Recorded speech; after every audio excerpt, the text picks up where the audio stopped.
Hello दोस्तों, माई relax garden में आपका बहुत बहुत स्वागत है। आज हम इस वीडियो में जिस प्लांट की बात करने जा रहे हैं इसका नाम है अरेका पाम प्लांट। और इसकी केयर कैसे करनी है, कैसी इसको मिट्टी चाहिए, पानी कितना देना है और इसको कहाँ रखना है और कहाँ नहीं रखना है, और ये प्लांट ख़राब क्यों हो जाते हैं, कितना इन प्लांट्स को टेम्परेचर चाहिए, इन सभी बातों का हम इस वीडियो में बताएंगे। और इसको इस प्लांट की तरह जैसे आप वीडियो में देख रहे हैं कैसे बनाना है इसके बारे में बात होगी। तो शुरू करते हैं कि जब हम दोस्तों इस प्लांट को नर्सरी से लेकर आते हैं तो सबसे पहले तो ये बात है कि 3-4 दिन के लिए हमें ऐसे ही छोड़ देना है, प्लांट को रीपोर्ट नहीं करना। प्लांट को उसी वक्त रीपोर्ट ना करने का कारण ये है कि जब हम नर्सरी से लेकर आते हैं तो नर्सरी में इन प्लांट्स का वातावरण कुछ और होता है, सभी प्लांट्स के पास पड़े होते हैं। और अगर हम उसी वक्त घर में लाकर इसको रिपोर्ट कर दें तो इसका जो है वो वातावरण जो है तब्दील हो जाता है, और जो मिट्टी है उसको भी अगर हम दूसरी मिट्टी में लगाते हैं तो वो भी चेंज हो जाती है। तो ये प्लांट अच्छी तरह से ग्रो नहीं करते। तो दोस्तों मेन बात ये है कि इसको हमने 4-5 दिन के लिए ऐसे ही अपने गार्डन में रख देना है, और जब ये वातावरण के अनुकूल हो जाए तब ही इसको लगाना है। सबसे पहले अब बात करते हैं हम कि इसको मिट्टी कैसे चाहिए। तो दोस्तों मिट्टी तो हर प्लांट के लिए वही होती है कि वेल ड्रेन ही होती है, चिकनी मिट्टी नहीं चाहिए जिसमें पानी रुक जाता है। और इसकी वेल ड्रेन सॉइल बिल्कुल तैयार करनी है, पानी रुकना नहीं चाहिए, लेकिन पानी थोड़ा सा होल्ड ज़रूर होना चाहिए। और होल्ड रखने के लिए हम इसमें थोड़ा सा कोकोपीट डाल सकते हैं। और इसकी जड़ें जो है बिल्कुल सूखनी नहीं चाहिए, और पानी ज़रूर चाहिए लेकिन पानी रुकना नहीं चाहिए। तो इस प्लांट को हम कहाँ रखना है, रखने की बात यह है कि इसको हमने शेडी एरिया में ही रखना है, जहाँ ऐसी जगह पे रखें जहाँ छन कर धूप आती हो। अगर हम इस प्लांट को डायरेक्ट धूप में रखते हैं तो इसके लीव जो हैं येलो हो जाते हैं और बर्न भी हो जाते हैं, और जो टिप्स हैं वो भी ब्राउन से हो जाते हैं। तो दोस्तों इस प्लांट को प्लेस करने के लिए जगह सबसे बेहतर जगह यही है कि जहाँ पर सुबह सुबह की 2-3 घंटे छान कर धूप मिल जाए इस प्लांट को, तो ये प्लांट बहुत ही अच्छी तरह से ग्रो करते हैं। और दूसरी बात ये फर्टिलाइज़र की है। फर्टिलाइज़र दोस्तों हमने इसको कोई भी फर्टिलाइज़र आपको के पास है, अगर काऊ डंग पुराना है 2-3 साल तो वो वर्मी कंपोज है, लीव कंपोस्ट है, कुछ भी हम डाल सकते हैं। उसमें नीम खली थोड़ी सी मिला लें और 1 महीने के वक्त बाद इसको देते रहें।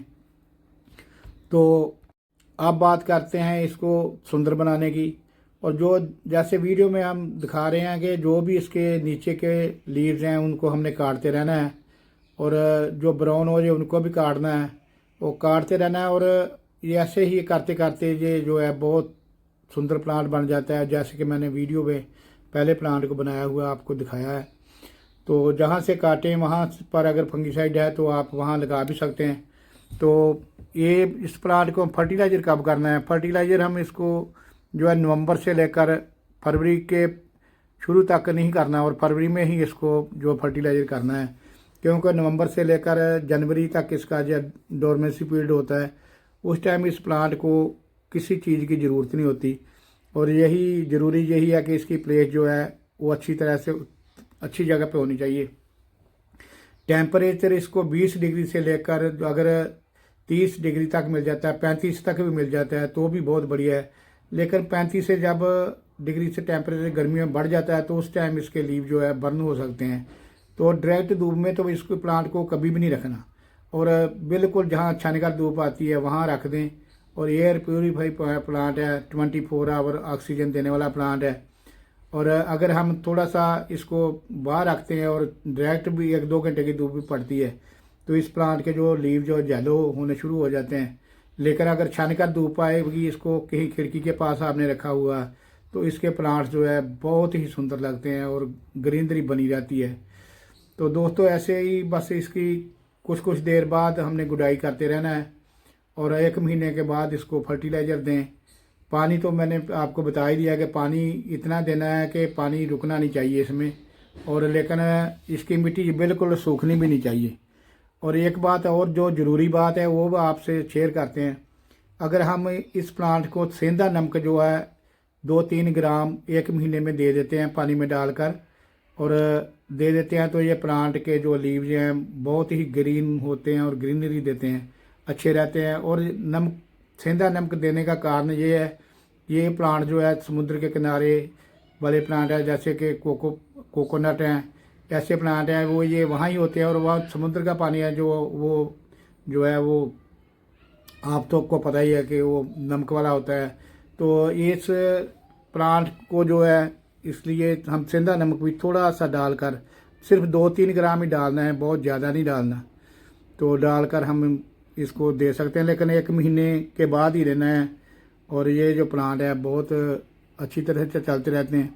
और दोस्तों दूसरी एक बात और जो हम थोड़ा सा भूल गए हैं कि जब हम नर्सरी से प्लांट को लेके आते हैं तो पहले ये 6 इंच के गमले में, जहाँ 8 इंच के गमले में रहता है, और जब बड़ा हो जाए तो फिर ही इसको हर साल इसका 2 इंच जो है पोट को बढ़ाते रहना है। एकदम बड़ा पोट नहीं देना, क्योंकि बड़े पोट में अगर हम इसको लगाएंगे तो ये जो है वाटरिंग की जो समस्या है वो खड़ी हो जाएगी, ज़्यादा गीला रहेगा और जड़ें जो है ख़राब हो जाएगी। तो जैसे वीडियो में दिखाया जा रहा है, मैंने जब फर्टिलाइज़र करना है तो ऊपर की मिट्टी जो है 2-2 इंच, 1.5-2 इंच मिट्टी जो है निकाल लेनी है। और इसमें फर्टिलाइज़र को अच्छी तरह मिलाकर, आपके पास फंगीसाइड पाउडर है तो वो भी थोड़ा सा मिला लेना है, थोड़ा सा नीम खली मिला लेना है। तो इसको अच्छी तरह से मिलाकर ऊपर की मिट्टी निकाल कर ये उसको डाल दें। और डालने के बाद जो मिट्टी हमने ऊपर से निकाली हुई है उस मिट्टी को भी फर्टिलाइजर के ऊपर ही डाल देना है, और डालकर ऊपर से हाथ से दबा देना है। और दबाने के बाद आप 1-2 दिन भी इसको पानी ना भी दें तो कोई बात नहीं है, उसके बाद आप वाटरिंग कर दें। अगर उसी टाइम भी कर देंगे तो भी इतना कोई फ़र्क नहीं पड़ेगा। लेकिन जब फर्टिलाइजर करते हैं तो 1 दिन के लिए हम गुडाई की होती है और रुक ही जाना चाहिए, और उसके बाद ही करना चाहिए। तो दोस्तों सभी बातें जो है इनका अगर हम ख्याल रखेंगे तो ये प्लांट जो है हमारे गार्डन में अच्छी तरह से बना रहता है, कभी ख़राब नहीं होगा। ये प्लांट ख़राब तभी होते हैं जब इसकी मिट्टी जो है वो चिकनी होती है और पानी उसमें रुकने लग जाता है। यही मेन कारण है। इसकी सोइल पे बहुत ध्यान देना चाहिए। और दूसरा जो ध्यान है वो बिल्कुल इसको जो है रखना कहाँ है, दूसरी बात ज़रूरी यही है कि इसको हमने रखना है छान का धूप जहाँ मिले वहाँ ही रखना है। तो पानी का ख्याल भी हो गया और सोइल का भी हो गया। और अगर आपने एलोवेरा काटा हुआ है आपके पास है, बढ़ गया जाता है, तो आप एलोवेरा को भी इसी में ही आप डाल सकते हैं। तो दोस्तों जो सीवीड जो है वो भी थोड़ा सा आप डाल सकते हैं, अगर आपके पास है तो वो भी डाल सकते हैं। और चाय पत्ती है जो, उसको भी हम जो है नाइट्रोजन उसमें काफ़ी होता है, जो चाय यूज़ कर लेते हैं और पत्ती को यूज़ कर लेते हैं, उसको अच्छी तरह से 2-3 बार धोकर सुखा लें। और सुखाने के बाद 1-2 चम्मच वो भी महीने के बाद हम डाल सकते हैं। तो जो ये ग्रीनरी जो है इन प्लांट्स की बहुत अच्छी तरह से बनी रहती है। अगर आप केले के छिलके जो होते हैं वो भी आप सुखाकर उनका पाउडर बनाकर वो भी थोड़ा सा डाल सकते हैं। लेकिन जो चाय पत्ती है ये जो है ये इसके लिए बेहतर है, नाइट्रोजन का काम वहाँ करती है ये। और यही छोटी छोटी बातें हैं जिनका हम ख्याल रखेंगे तो ये प्लांट जो है हमारे गार्डन में अच्छी तरह से बना रहेगा।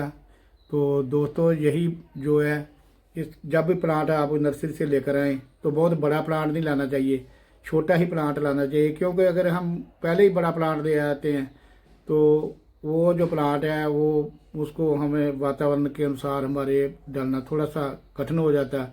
अगर हम छोटा प्लांट लेकर आते हैं नर्सरी से तो उस प्लांट के लिए ये है कि वो हमारे घर में ही, हमारे गार्डन में ही बड़ा होता है, और ये वो जो है वातावरण के अनुकूल हो जाता है।